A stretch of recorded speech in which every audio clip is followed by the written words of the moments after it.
Merci et bienvenue sur votre chaîne MMC Numérique Télévision.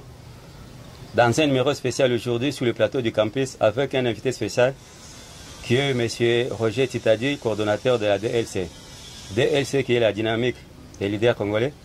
Et avec lui, nous allons aborder spécialement ce que c'est que la DLC, leurs ambitions, leurs projets, ainsi que l'avenir de la dynamique. Bonjour M. Roger. Bonjour monsieur le journaliste. Merci d'avoir accepté notre invitation, bien que c'est nous qui sommes en déplacement sur le plateau du campus. Nous venons spécialement savoir la DLC. C'est quoi au juste la DLC? De quoi il est question dans cette structure? Merci beaucoup pour cette question. Mais d'entrée de jeu, je voudrais d'abord saluer tous les membres de la DLC ainsi que tous les cadres de la DLC. Je vois comme ça celui qui tient la dynamique en temps réel, le secrétaire général monsieur Yves Mbambi, de là où il est, en tout cas mes sincères courage, parce que nous par moment nous sommes un peu occupés, mais vous savez il est toujours là pour dire cordon, voici il y a tel élément, en tout cas courage à toi. Je vois comme ça son adjoint monsieur Bienvenu Makakala, donc je te salue de là où tu es, je salue comme ça les dames qui nous ont prouvé leurs compétences. Je vois comme ça madame Deborah Mabiala, je vois ici madame Nenette Ekapa. En tout cas la DLC dans son ensemble, nous vous disons vraiment sincères salutations. Je vois comme ça nos amis de l'Est, parce qu'on ne peut pas, en tout cas tout en étant en République démocratique du Congo, parler de l'histoire de notre pays sans citer ces coins, n'est-ce pas, qui est en train toujours de chavirer, de vivre le mauvais moment, et avec nos ennemis qui ne veulent pas nous laisser, et avec le courage et la détermination du chef. Il dit à ces gens-là qu'ils sauront de quoi le chef est mécontent et ils seront toujours frappés. Donc nous n'oublierons pas, n'est-ce pas, de soutenir nos amis de l'Est. Donc c'est un peu ça. Revenons un peu à la DLC. C'est quoi cette structure? De quoi elle est faite? La dynamique des leaders congolais, c'est comme le mot l'indique, nous sommes des leaders. Okay? Et je crois que ce n'est pas la première fois que nous sommes sur ce plateau ici. Nous avions toujours eu la vision de vous étaler en long et à large notre vision. La DLC a été mise sur terre pour pouvoir aider la jeunesse congolaise. Pourquoi aider la jeunesse congolaise? C'est-à-dire éveiller la conscience du Congolais. Nous avions compris par multiples discours du chef, c'est-à-dire, je vais citer ici, son Excellence, Monsieur le Président de la République, Félix-Antoine Tshisekedi, qui ne cessait de nous faire comprendre et constater à l'immédiat que la jeunesse est le pouvoir de demain. Que beaucoup ignoraient les différents régimes passés, n'ont pas pris conscience de éveiller la conscience du Congolais, mais aujourd'hui le président le fait, et nous en tant que dynamique, nous en tant que leader, nous avions pris cela, nous avions pris le mot du président pour essayer quand même d'éveiller la conscience du Congolais. Oui, Cordon, en paraphrasant ce que vous venez de dire, je vois D comme dynamique, oui. L comme leader et C comme Congolais. C'est-à-dire le mouvement regroupe des leaders de quelle opinion, de quelle obédience? Le mouvement, la dynamique regroupe tous les Congolais, quel que soit votre rang social, mais que vous ayez le souci d'apprendre, parce que la dynamique est sociopolitique. Vous comprenez? Nous misons sur l'homme, parce qu'il y a d'abord l'homme, et c'est l'homme-là qui sera envoyé dans les secteurs politiques. Et dans ces secteurs-là, il y a beaucoup de choses. Il faudrait y aller avec une certaine compétence. C'est-à-dire dans toutes les matières qui vous seront données, quand tu es gestionnaire quelque part, c'est-à-dire que tu dois aller avec une certaine donne. Tu dois aller avec certaines connaissances. Voilà pourquoi la dynamique commence par l'homme. Donc, au centre de toute chose, c'est l'homme. Et cet homme-là étant bien rodé, quand il va au niveau politique, il va, n'est-ce pas, faire de bonnes choses. Aujourd'hui, les membres de la dynamique peuvent aspirer à devenir des responsables de demain dans le monde politique. Tout à fait. Ou bien même dans la chose... déjà tout en étant... Dans la gestion de la chose publique. Déjà dans la gestion de la chose publique, il faut être responsable. Parce que vous avez devant vous des gens que vous encadrez. Et nous, au niveau de la dynamique, nous apprenons de gens, n'est-ce pas, à savoir là où ils sont et qu'est-ce qu'ils sont obligés de faire. Parce que tout ce que nous faisons ne tourne pas autour de la peau. Tout ce que nous faisons, c'est pour être rendu public demain. Tout ce que nous faisons, c'est pour éveiller la conscience, comme nous étions en train de dire. Celui qui est appelé à diriger doit avoir une maîtrise de soi. Celui qui est appelé à diriger doit connaître, n'est-ce pas, le rayon dans lequel il se retrouve et comment ces rayons-là est composé. Vous comprenez? Oui. Vous ne pouvez pas... Concrètement, si quelqu'un adhère à la dynamique, qu'est-ce que vous faites pour que ce monsieur ou bien cette dame soit transformée? Voilà, tout à fait. Quand vous adhérez à la dynamique, il y a une direction qui s'en occupe. Cette direction-là va jauger la compétence de la personne. Est-ce que c'est une personne bien rodée? Si c'est une personne bien rodée, n'est-ce pas, la dynamique a toujours des formations.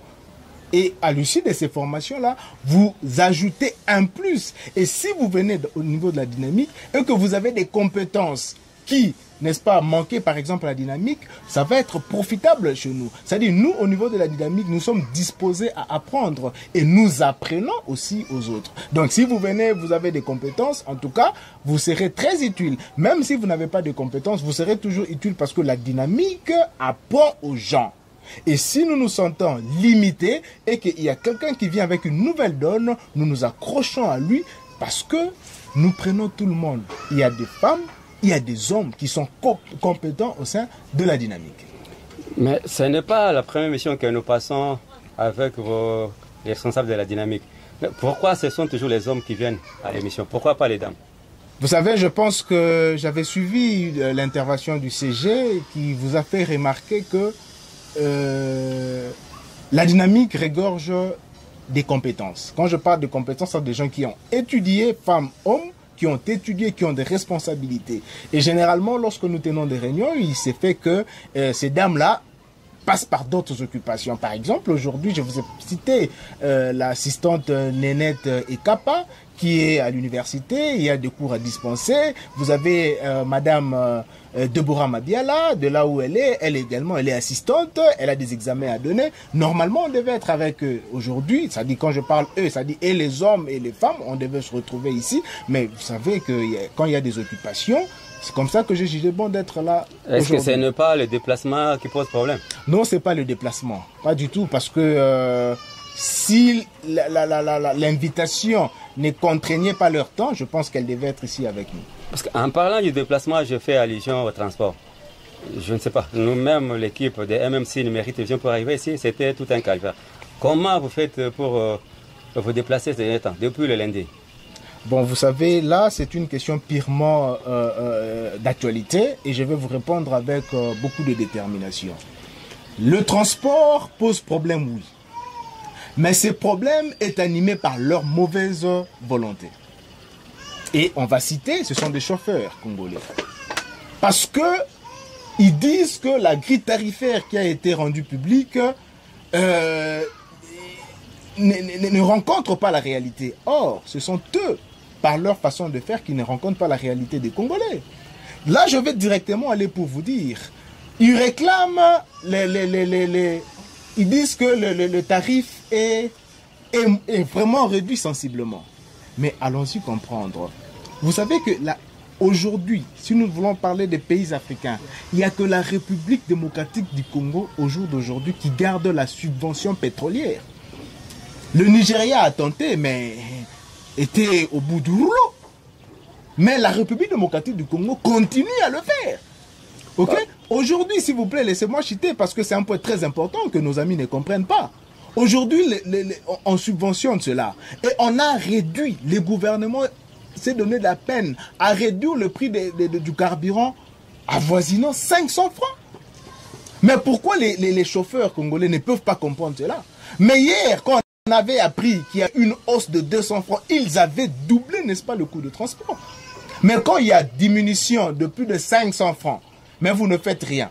Et vous attendez que les gouvernements vous applaudissent. Vous attendez que la population vous applaudisse. Là, c'est un manque de respect aux Congolais. Mais nous sommes tous concrètement, qu'est-ce qu'il fait? Qu'est-ce qu'il réclame?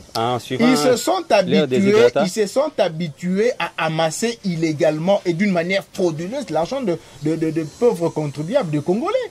Parce que comment quelqu'un peut quitter chez lui à Matete pour se rendre au grand marché doit payer 5 000 francs? C'est inconcevable. Si vous traversez ici, vous verrez, d'ailleurs là nous prenons des transports de commun, des communs des mortels. Mais ils arrivent à prendre des transports, comment ça s'appelle, des taxis-bis ici. Vous faites une distance de plus de 3 km, mais pour 1000 francs. Aller-retour, on vous dépose peut-être par moment, vous êtes seul. Mais ici, comment est-ce que ces gens-là se mettent dans les transports? Et j'ai ouï entendre que ces gens-là disent, non, le patron, ils nous ont dit qu'il faut payer autant avec la nouvelle grille tarifaire, ça va être impossible, les routes, ils ont invoqué des choses mais qui ne tiennent pas debout. Hier, ils utilisaient quelle voie pour faire les transports? Aujourd'hui, avec tout ce qu'il y a comme construction là-bas, et ils vont nous parler des routes. Oui, les routes, par moment, ils se retrouvent en état un peu critique, mais ce sont des routes qui sont tentées d'être visitées. Et hier, ils utilisaient des routes plus abîmées, plus détruites que les routes que nous avons aujourd'hui. C'est la mauvaise foi, la mauvaise volonté de nos chauffeurs. Parce qu'apparemment, c'est la population qui doit payer ces pots cassés. Voilà pourquoi nous, en tant que dynamique, nous appelons la population au calme. Nous appelons la population à être éveillée. Et comme l'État doit être au-dessus de toute chose, l'État ne prend que des décisions qui favorisent sa population. Et la décision qui a été prise, c'est pour favoriser sa population et non pour la défavoriser. Ils ne doivent pas céder aux caprices de ces chauffeurs-là. Qu'ils fassent 10 jours sans sortir, comme ça on verra. Et personne ne mourra. Apparemment, sur terrain, l'État ne déploie pas de moyens.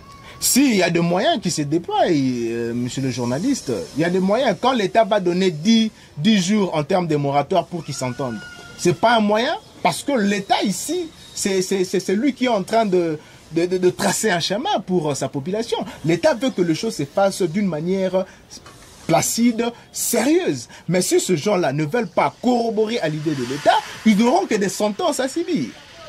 Mais sur terrain, on ne voit pas ce que l'État fait. Qu'est-ce que vous voulez que l'État fasse? Les gens sont en train de faire le pied le matin. Les soirs, pas si vous attrapez un transport. Les soirs, c'est la même chanson. Alors, finalement, ils vont continuer à marcher, à faire le pied pendant 10 jours. Écoutez, je vais vous dire une chose, monsieur le journaliste, monsieur David. Je vous aime bien parce que vous êtes un journaliste d'investigation, n'est-ce pas? Investiguez, vous aurez les résultats. Vous savez, l'afflux qu'il y a à Kinshasa, pour ne parler que d'ici, elle est tellement... ce mouvement-là est tellement abondant. Vous comprenez? Et les véhicules peuvent sortir tous les... Posez-vous des questions. Les véhicules sortent tous les jours. Mais pourquoi il y a toujours des embouteillages? Pourquoi il y a toujours des gens... Ce n'est pas dû au mauvais état de la route. Non. Mais je vais vous citer... Attends, j'ai pris soin... J'ai pris soin de prendre note. De route, parce que je savais que les questions là... Ou bien en bon état. Aujourd'hui, je me mets à rigoler quand je suis sur le plateau de télévision. Ce sont des routes en réparation, en bon état ou bien... Il y a des routes en réparation, il y a des routes en construction. Lesquelles par exemple? On vous cite avenue de la Croix-Rouge, avenue Luapula. On vous cite à regard quand vous quittez Mitendi. Ça n'a pas existé. Moi, j'ai effectué une visite vers Jilibiar, Lembaïmbu. Ces gens-là, pour sortir, ils arrivaient vers Matete, ok? Et ils vont prendre rond-point, ils vont vers Mitendi. Mais aujourd'hui, ce n'est plus le cas. De là où vous vous retrouvez, vous pouvez directement faire Mitendi. Non, mais il faut applaudir. Un monsieur pareil, quand vous lui dites ça, il peut vous dire des choses, vous n'allez pas vous en revenir. C'est-à-dire, les gens ne veulent pas dire... Oui, quand vous lui posez une telle question, il va vous dire, mais monsieur, moi, avant, j'ai dépensé 10 000, voire 20 000 francs pour arriver à Mitendi. Mais aujourd'hui, avec 3 000 francs, je suis à Mitendi. Parce que c'est vraiment une distance considérable. Pour ne citer que ça, je peux ajouter, vous avez encore route Manterne, qu'on est en train d'arranger. Pourquoi les gens ne veulent pas voir? Quand vous arrivez sur station Salongo, il y avait la route, vous avez bypass, n'est-ce pas? Vous continuez pour arriver vers Rond-Point Gaba, et il y avait une voie qui vous amenait vers Salongo. Du Kambumba. Mais il y a une nouvelle construction. Elle va où? Elle vous amène vers le campus, c'est-à-dire vous allez traverser Salongo, vous traversez Livulu, Rigini, et vous arrivez jusqu'en Banzalemba. Vous pouvez contourner, arriver même jusqu'au campus ici. Il y a une voie qui est en train d'être construite là-bas pour arriver même vers Matete. Pourquoi les gens ne veulent pas voir? Partant du campus. Partant du campus. Mais quand vous êtes sur un terrain Homme 30 là, mais il y a une voie qui passe. Mais les gens ne veulent pas tout voir. Ils voient le mal partout. Tout pour eux, c'est noir. Non. Nous, la DLC, nous avions appris à dire OK là où ça marche. Nous avions également appris à dire non là où ça ne marche pas. Nous l'avions décrié ici. Nous avions félicité et loué l'équipe du gouvernement provincial, n'est-ce pas? Mais nous avions décrié le comportement du ministre provincial de transport. Mais les choses sont en train d'être, n'est-ce pas, régularisées. Parce que vous avez le coût de transport qui est revu à la baisse. Et on a étalé des choses de façon à ce que les Congolais suivent cela. Mais sur terrain, ce sont les agents ASECO, ACHACO qui fixent les prix. Le matin, ce sont eux qui fixent le prix. Le soir, ce sont eux qui fixent le prix. Comment ils Voilà pourquoi la dynamique appelle le Congolais à la surveillance. La dynamique appelle la population congolaise au veille d'esprit. C'est-à-dire que ces gens-là ne peuvent pas nous manipuler. Ok? Quand le prix est fixé, vous n'aviez pas suivi que vers 24, il y a un chauffeur, je crois, de 200, ça va faire 207 ou... l'autre là c'est quoi? Sprinter. Qui va mettre le quittant 24 pour le quartier 1, il va donner le transport, il va fixer le prix à 3000 francs. Mais il a été caillassé. Nous avions suivi ça. Et c'est ce que nous demandons aux Congolais de faire. Quand le gouvernement prend une décision qui pallie, n'est-ce pas, les difficultés que nous rencontrons, nous devons recevoir ça avec beaucoup d'acclamation. Mais sur le terrain, c'est vraiment le contraire. C'est quand vous demandez à quelqu'un, vous direz non, il n'y a pas de choix, et il n'a pas d'autre choix que de prendre le transport qui est là. Parce qu'un bus qui se présente, par exemple du centre-ville vers Victoire, on vous dit c'est 2000 francs. Okay, généralement c'est 1000 francs. Et quand vous dites aux gens, il ne faut pas, ils vont dire non, mais on ne va pas payer ou bien monter pour attendre quand. Il n'y a pas d'autre alternative. Qu'est-ce que la dynamique peut dire à ces gens-là? La dynamique appelle aux Congolais, comme je venais de le dire ici, d'être rigoureux en esprit. Quand vous dites qu'il n'y a pas de moyens pour arriver, je veux vous dire une chose. Si aujourd'hui nous parlons en termes de hausse du prix de transport, cela ne se fait pas chez tout le monde. Généralement, c'est auprès de nos chauffeurs que nous connaissons ici, d'esprit de vie, et puis comment ça s'appelle, D107 et puis Spinter. Ce sont ces gens-là qui compliquent la situation aujourd'hui. Non, je vais éveiller ici la conscience. Je laisse oublier parce que l'idée risque de partir. Oui, je vous accorde. Oui, parce qu'aujourd'hui, il n'y a que ces gens-là qui font ça. Mais prenez les prix, les gens qui utilisent les taxis ici, les catchs et tout. Ces gens-là reviennent à la raison. Ces gens-là reviennent à la raison. Ils quittent Lemba ici pour Victoire. C'est 1000 francs. Hier, ce n'était pas le cas. Aujourd'hui, c'est 1000 francs. Pourquoi les autres ne peuvent pas emboîter les pas? Parce que ils ont des parlant de la tarification, je vois... On met de côté les chauffeurs de taxi et taxi-bus. On voit nos amis motards. Pourquoi de ce côté-là, il n'y a pas de prix fixé? Qu'est-ce qui fait que chaque motard doit mettre le prix selon son goût? Mais je pense qu'il y a toujours une grille tarifaire pour eux. Je pense que par le passé, cela existait. Où vous avez eu un ministre qui parlait, qui d'ailleurs, quand on demandait à tous les motards d'avoir leur casque, je pense qu'il y avait des notions sur le prix. Sauf que ça doit venir petit à petit. Vous savez, nous avons des objectifs qui sont conjoncturels et des objectifs qui sont structurels. Quand c'est conjoncturel, ce sont des trucs à court terme.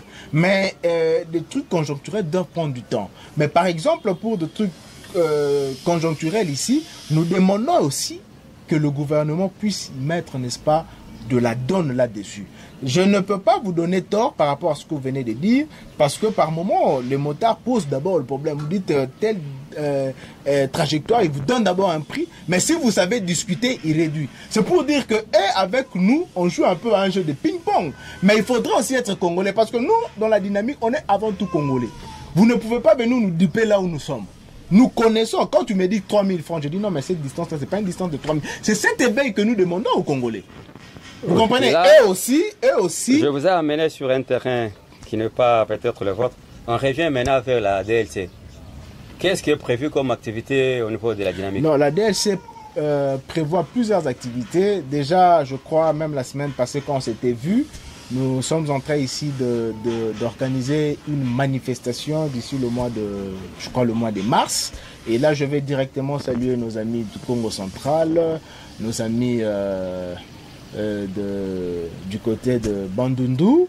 Et je salue également la détermination du responsable de l'implantation, M. Noël, de là où il est pour le travail. Et on venait de m'apprendre également qu'il avait effectué une descente par la coordination toujours du secrétaire général académique. Et qu'est-ce que je dis, du CG de la dynamique, où il est allé, il m'a parlé, je crois, Il y a une province où la dynamique a été implantée aussi. En tout cas, je suis très content ici, vraiment, monsieur le CG. Je tiens à vous féliciter pour le suivi, pour la détermination. Donc la dynamique est en train d'évoluer parce que l'objectif ici, c'est que la dynamique doit être partout en République démocratique du Congo. Nous ne devons pas seulement nous limiter dans les provinces citées, mais nous devons vraiment nous étendre partout parce que c'est pour le bien-être de la population. Cordon, vous parlez des déplacements. Le chargé de l'implantation du parti, ou bien de la dynamique s'est déplacé. Avec quels moyens? Avec le moyen de bord. Vous savez, toute structure se veut être éligible dans tous les sens. Par éligibilité, je vais dire par le moyen de bord. Les finances que nous organisons, c'est par des collectes internes. Okay? Il y a une caisse qui existe et comme la dynamique, Dieu l'a béni également d'avoir des compétences, il y a quand même des gens qui contribuent et nous avons comme ça notre caisse qui existe, qui peut permettre à ce quand il y a un événement très important au sein de la dynamique. Là, je pense que la gestion est orthodoxe. La gestion, elle est gérée, elle est transparente, elle est vraiment gérée. C'est une dame à la caisse, je pense. Non, il y a une dame, il y a un monsieur. Ah, oui, parce que généralement, nous femmes sont non, des en bons fait, caissières. vous savez, au niveau de la dynamique, même si vous n'avez pas un esprit qui est assis, mais la dynamique va vous asseoir en esprit. La dynamique apprend aux gens. Déjà, nous-mêmes, nous apprenons comment il faut gérer l'argent. Comprenez qu'on est appelé à mieux gérer. Hein? Comprenne qui pourra. C'est-à-dire, si nous ne gérons pas bien, nous ne pourrons pas faire de déplacement, nous ne pourrons pas, n'est-ce pas, naviguer, quitter ici pour envoyer des gens à Mwanda pour aller mettre en place la structure. Nous ne pouvons pas envoyer des gens à Matadi, pas de déplacement si on n'avait pas de moyens, parce qu'on n'a pas de gens qui vont nous donner. Et puis nous ne demandons pas l'argent. Okay. Si aujourd'hui, est-ce que vous avez déjà entrepris des démarches pour avoir des partenariats avec certaines structures ou bien certaines entreprises pour soutenir la dynamique? Je pense que vous faites trop allusion au CG, c'est le cordon en face de vous. Ah oui. Oui, la question c'était si... Est-ce qu'il y a un partenariat avec une entreprise ou bien des personnalités pour soutenir les activités de la dynamique? Le partenariat se passe au sein de la DLC, c'est-à-dire le partenariat entre coordonnateur CG, coordonnateur CGA, CGA coordonnateur, CGA son adjoint. C'est entre nous. C'est-à-dire voilà pourquoi nous avions parlé de cotisation, de collecte entre nous. C'est mensuel? Parce que, oui, c'est mensuel et également quand... On peut connaître le montant? Non. Oh. Non, parce que beaucoup risqueront de se poser des questions, mais ces gens-là, ils amassent l'argent où? C'est par le moyen de bord, par les... C'est-à-dire, ils seront de dire, non, il y a quelqu'un qui nous donne quelque chose. Non, non. En tout cas, nous souffrons pour ça. Nous souffrons pour ça, mais nous essayons quand même, nous essayons quand même de faire mieux. Et encore, il faut retenir que par des intérêts politiques, la DLC est obligée de contribuer au niveau interne pour prouver aux gens qu'il y a de jeunes qui réfléchissent. Il y a de jeunes qui peuvent faire mieux sans attendre quelque chose de bourreau.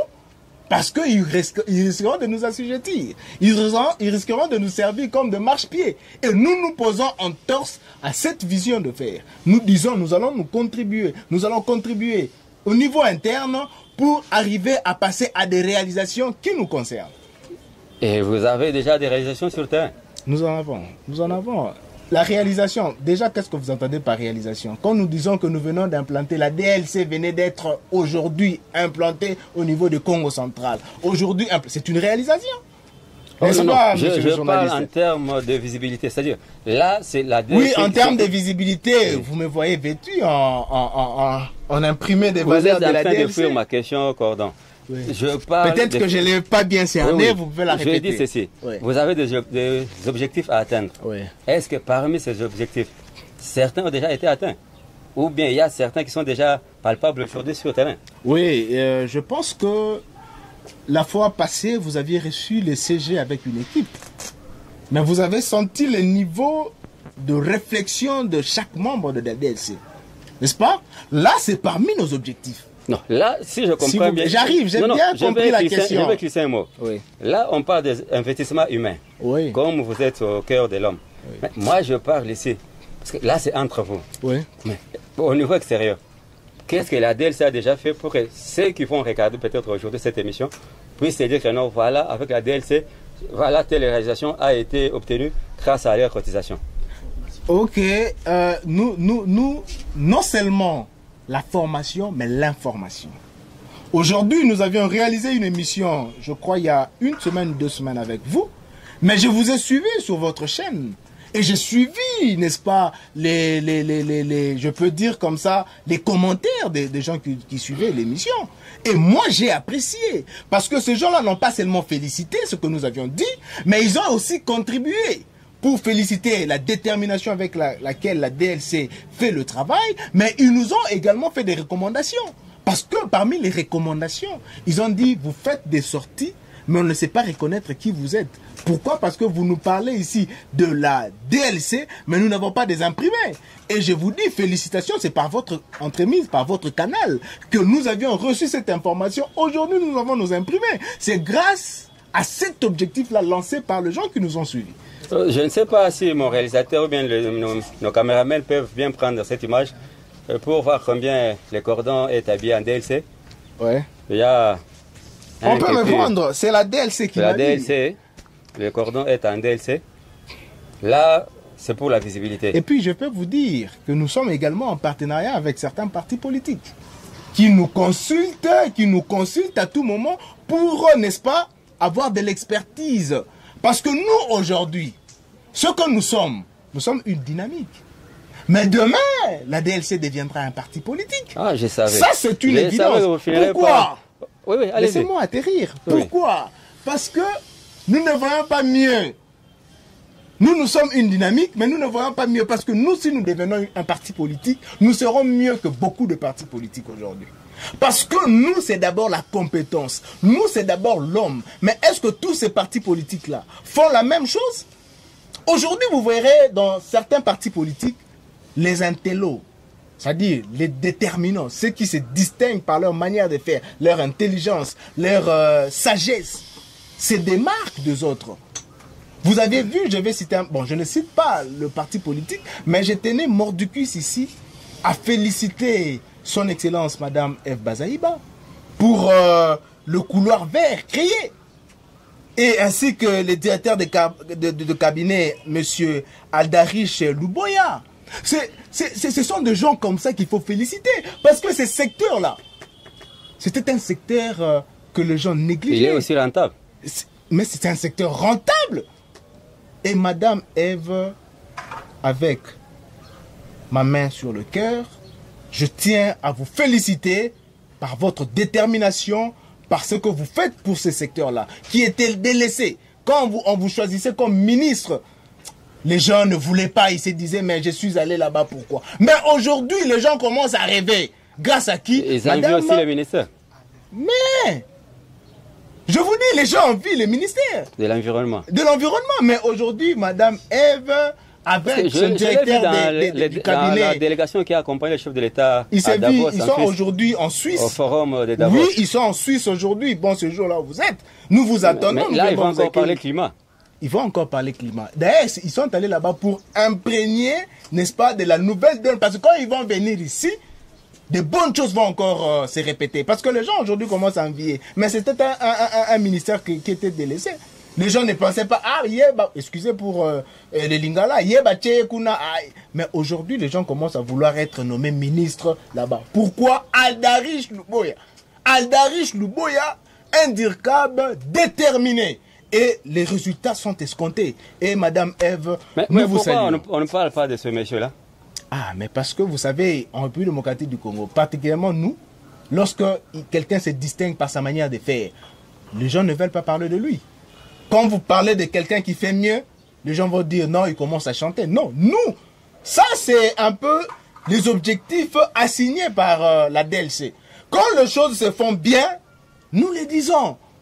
Et quand les choses ne se font pas bien, nous le disons. Je vous ai dit d'entrée de jeu ici qu'avec monsieur le gouvernement Daniel Bumba, nous avions applaudi beaucoup de choses. Mais là où il y avait de grincement de dents, de l'électricité dans l'air, nous l'avions décrié ici avec vous. Nous avions cité nommément le ministre des Transports, mais qui a été réajusté, n'est-ce pas, par les multiples communications.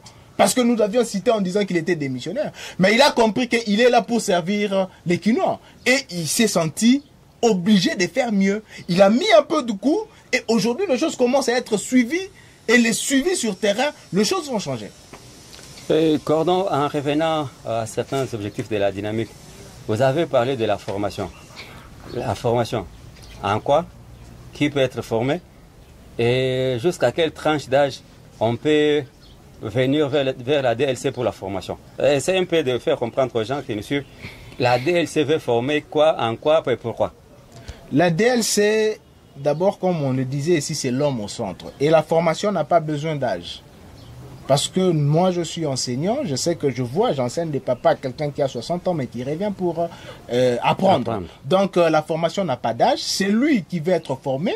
Nous avions notre plateforme, il peut nous écrire. Si c'est dans cette liste-là, et que sa formation demandée se retrouve, nous lui adressons un mail pour lui demander de venir. Et quand il vient, il y a l'inscription. Concrètement, quelles sont les branches qui sont concernées par la formation? Nous formons des gens en coupe et couture. Et aujourd'hui, nous félicitons les hommes qui ont... Parce que hier, la coupe et couture était délaissée pour les femmes.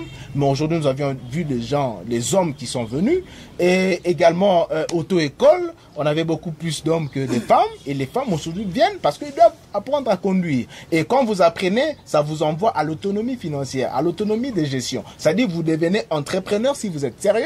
Parce que non seulement nous vous apprenons sur le plan formation, mais nous vous donnons des conseils. Aujourd'hui, le chef de l'État, son Excellence Félix Antoine Tshisekedi, président de la République, n'a cessé de prôner cela, n'a cessé de parler de l'entrepreneuriat. Et ce jeune-là, lorsqu'ils sont formés, nous leur demandons, n'est-ce pas, de mettre en pratique les notions qui venaient d'apprendre. Et nous ne nous limitons pas là. Nous avions eu des sessions de comptabilité où nous faisons intervenir des experts de partout qui donnent des formations à ce genre-là. Parce qu'aujourd'hui, quand vous êtes mieux formé, partout vous allez vous trouver, vous allez, n'est-ce pas, vous distinguer. Aujourd'hui, les CG d'ailleurs venaient de me dire, parce qu'il y a des gens qui ont demandé la session de l'hôtellerie, je crois.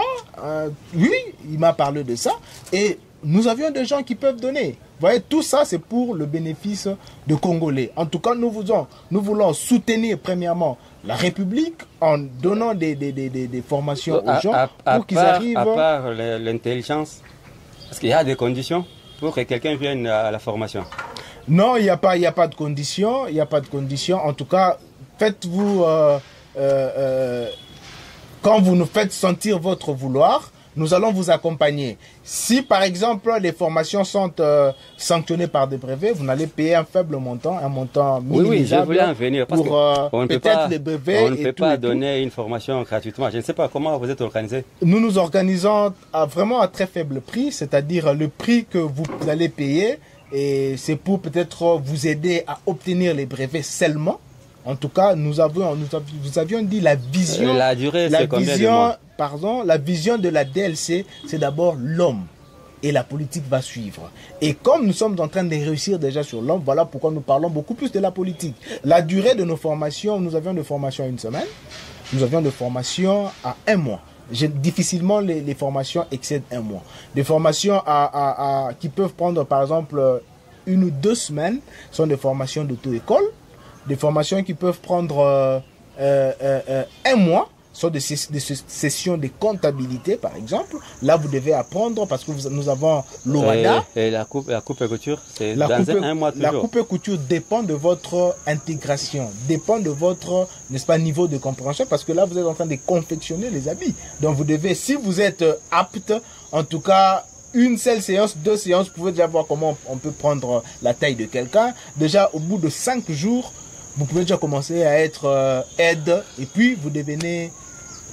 Oui, Cordon, je pense qu'on est en train de chuter. Un message particulier à ceux-là qui vont suivre cette émission et ceux-là qui nous suivent pour le moment par rapport à l'organisation de la DLC. Qu'est-ce que vous pouvez lancer comme message pour que les gens viennent adhérer à votre mouvement? En tout cas, comme message, nous disons aux gens qui nous suivent, nous leur faisons confiance parce qu'ils sont Congolais. Nous faisons également confiance aux non-Congolais qui nous suivent de loin parce que à travers leur façon de faire, à travers leurs recommandations, nous pouvons également, nous, dans la DLC, intégrer beaucoup de choses. Parce que dernièrement, j'ai vu les commentaires, même aux États-Unis, J'ai suivi, il y a une dame qui a écrit, que je ne sais pas si c'est vraiment le nom que je réserve encore en esprit, Madame Judith. Je ne sais pas. Oui, Madame Judith Maolé. Madame Judith Maolé, que j'ai suivi ces commentaires. En tout cas, Madame, de là où vous êtes, nous vous disons un grand merci parce que vos recommandations nous ont quand même permis, n'est-ce pas, d'ajouter encore beaucoup de choses. En tout cas, la DLC est là. Et ceux qui veulent adhérer, ceux qui veulent nous avoir par téléphone, nous sommes ils peuvent nous appeler par 243, plus 243, 82 85 37 0 93 037. Ils peuvent également nous appeler. Vous pouvez reprendre. 82 85 37 0 93. Ils peuvent également nous appeler par le deuxième numéro, plus 243 toujours, 82 26 36 165. Vous nous appelez, vous aurez toutes les informations par rapport à notre structure. Voilà. Merci à vous qui nous avez suivis. Je dis particulièrement merci aux techniciens qui sont derrière les caméras. Je vois là monsieur Eddy Maolé, je vois certains techniciens. La liste est tellement longue que je ne peux pas citer tout le monde. Je remercie la dynamique qui nous a reçus sur le campus. Et je dis particulièrement merci à ceux-là qui nous ont suivis et ceux-là qui continuent à nous écrire. Particulièrement, je vois Madame Judith Maolé au niveau de Virginie aux États-Unis. Sans oublier monsieur Ali Kitenge. Ali Kibonge, pardon, je ne veux pas massacrer son nom, c'est monsieur Ali Kibonge qui nous a écrit depuis Virginie aux États-Unis. Je vois également nos deux frères qui sont au niveau de l'Australie. Je vois monsieur Mardoché et sans oublier madame Naomi Maolé qui nous ont écrit depuis l'Australie. Merci. Connectez-vous sur nos plateformes et abonnez-vous. À la prochaine.